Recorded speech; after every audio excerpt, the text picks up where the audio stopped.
नमस्कार welcome to Odisha job informer 2.0 तो आसीगला आदर्श विद्यालय तरफ आपण आउ एक नियुक्ति आपड़ जदि यही नियुक्ति आवेदन करने को चाहते हैं आपड़ जेकोसी जिले रही है आवेदन करेंगे। आपण मिनिमम दरमाटी रही 21,000 टंका पर मंथ। आपड़ जदि यही रिक्वायरमेंट आवेदन करने को चाहते हैं आप मिनिमम 10टी पास करते आवेदन करेंगे। जदि आप आवेदन करने को चाहते हैं आपको यही जॉब्र एलिजिबिलिटी क्राइटेरिया और डिटेल्स गुड़ी जनईदेवी। तो आप वीडियो को शेष पर्यंत देखो। आपन एज लिमिट कौन रही कैटेगरी केते पोस्ट अच्छी सैलरी केते रहिबो लास्ट डेट केबे रहिबो हाउ टू अप्लाई केमिति आवेदन करि पारबे डॉक्यूमेंट्स को डॉक्यूमेंट्स लागिबो और सिलेक्शन प्रोसेस केमिति रहिबो। तो आपण एही वीडियो को शेष पर्यंत देखंतु। प्रथमे आपण गूगल को ओपन करिवे। गूगल को ओपन करि सारला पर आपण गूगल रे जॉब्स कार्ड सर्च करिवे। सर्च कर सारा पर आपको गोटे वेबसाइट लिंक देखा जाउथबो www.jobscard.in। आपण से लिंक ऊपर क्लिक करिवे। क्लिक कर सारा पर से वेबसाइट रे आपण विभिन्न कैटेगरी विभिन्न प्रकार जॉब गुडी को देखि पारुथिबे। तो आपण तलको टिके स्क्रॉल करिवे। स्क्रॉल कर सारा पर आपको ओएबी रिक्वायरमेंट 2025 रो रिक्वायरमेंट सेक्शन टी देखा जाउथबो। आपण से लिंक ऊपर क्लिक करिवे। क्लिक कर सारा पर आपड़ ओएबी रिक्वायरमेंट सब डिटेल्स गुड़ी पढ़ी आवेदन करेंगे।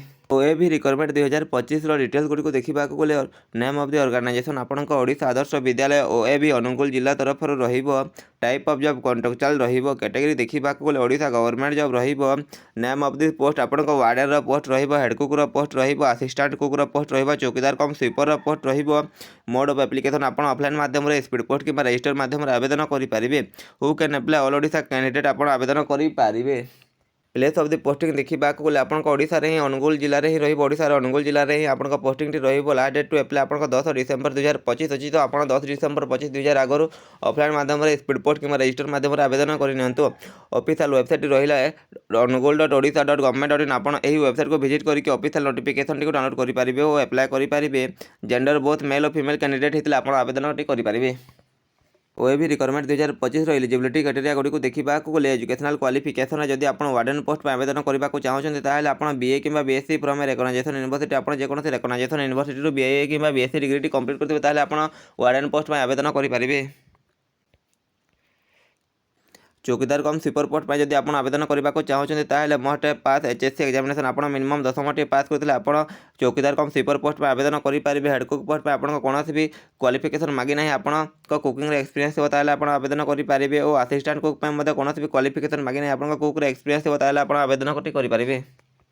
सिलेक्शन प्रोसेस गुड़ी को देखा गले आपको कौन भी एग्जाम हो ना आप मार्क बेसिस आप सर्टलिस्टिंग कर सर्टलिस्टिंग कर सारा पर आपको गोटे डॉक्यूमेंट वेरिफिकेशन हम आप से डॉक्यूमेंट वेरिफिकेशन टी क्वालिफाई कर आपको सिलेक्शन टी दिज्व। वैकेंसी डिटेल्स गुड़ी को देखा गले वार्डन 7टी पोस्ट अच्छी। चौकीदार कम स्वीपर 7टी पोस्ट अच्छी। हेड कुक 7टी पोस्ट अच्छी। और असिस्टेंट कुक 14टी पोस्ट अच्छी। तो जब आप आवेदन करने को चाहते हैं आप शीघ्र आवेदन करनी सिलेक्शन टी पाइपर। एज लिमिट देखा गले एज पर OAB requirement notification candidate age limit is आपन मिनिमम एज वार्डन पोस्ट पर जब आप आवेदन करने को चाहते हैं आपको एज मिनिमम एज 30 वर्ष मैक्सिमम एज 60 वर्ष होते आप आवेदन करेंगे। चौकीदार कम स्वीपर पोस्ट पर आपको मिनिमम एज 21 वर्ष मैक्सिमम एज 32 वर्ष होते आप आवेदन करेंगे।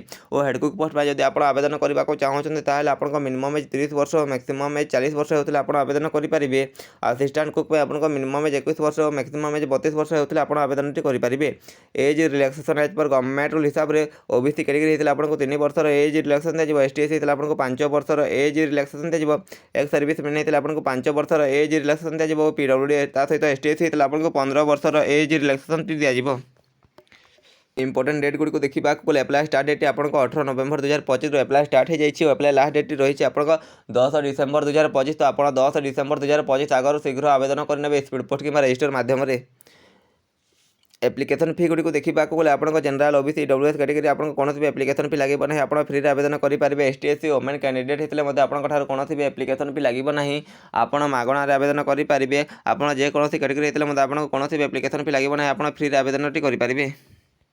इंपोर्टेंट डॉक्यूमेंट्स गुड़ी को देखा गले ऑल एजुकेशनल क्वालिफिकेशन सर्टिफिकेट और मार्कशीट लगे आप देते निजर पोस्ट वाइज आप जो पोस्ट पर आवेदन करेंगे पोस्ट अनुसार आप क्वालिफिकेशन सर्टिफिकेट देवे। कैटेगरी वाइज आप कास्ट सर्टिफिकेट लगे आप देते रेसिडेंस सर्टिफिकेट लगे आप देते भैलिड ईमेल आईडी गोटे लगे मोबाइल नंबर लगे आप देते recent colour passport size photograph लगे आप देते वन आईडी प्रूफ आप आधार भोटर कि पैन कार्ड लगे आप गोटे आईडी प्रूफ आप देते एप्लिकेशन फॉर्म गोटे लगे आप फिलअप करके आवेदन करेंगे। और ये पेंडिंग एक्सपीरियंस सर्टिफिकेट आप पाखे कौन एक्सपीरियंस अच्छी तो आप एक्सपीरियंस सर्टिफिकेट दे पारे। सैलरी डिटेल्स गुड़ी को देखा गले वार्डन पोस्ट में जब आप सिलेक्शन होती है आपको 21,175 टका पर मंथ सैलरी दिया। चौकीदार कम स्वीपर पोस्ट में जब आप सिलेक्शन होती है आपको 7,500 टका पर मंथ सैलरी दिया। हेड कुक पोस्ट में आप सिलेक्शन होती है आपको 9,000 टका पर मंथ सैलरी दिया। असिस्टेंट कुक में आपको 6,750 टका पर मंथ सैलरी दिया।